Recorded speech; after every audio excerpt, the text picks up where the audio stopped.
The first two questions we're going to look at is regarding the area and perimeter. We're going to look at the area and perimeter of a rectangle and the area and perimeter of a triangle. First step you need to do with this rectangle is to ensure that all the measurements are written in. And being that it is a rectangle, we know that these two parallel lines are equal, so therefore they're 12, and these two parallel lines are equal, meaning it is 4. And to calculate the perimeter, all we do is add up all the measurements on the outside of the shape.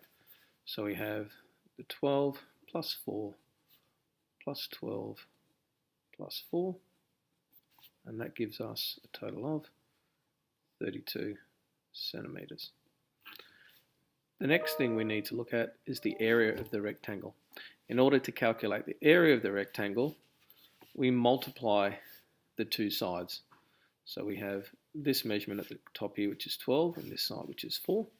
And we use a formula length times width. So the length of this shape is 12, the width is 4, and that gives us a total of 48 centimetres squared.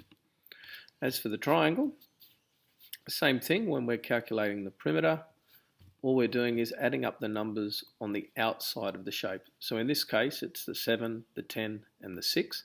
We don't include 4 because this is an internal measurement. So we have 10 plus 6 plus 7, which gives us a total of 23 centimetres. And now for the area, the main thing to remember for the area of a triangle is that a triangle is half of a rectangle. So in this case, our formula is actually base times height, and we divide it by 2. Alright, so we have the base of this triangle is 10. The height, or the vertical height, is 4.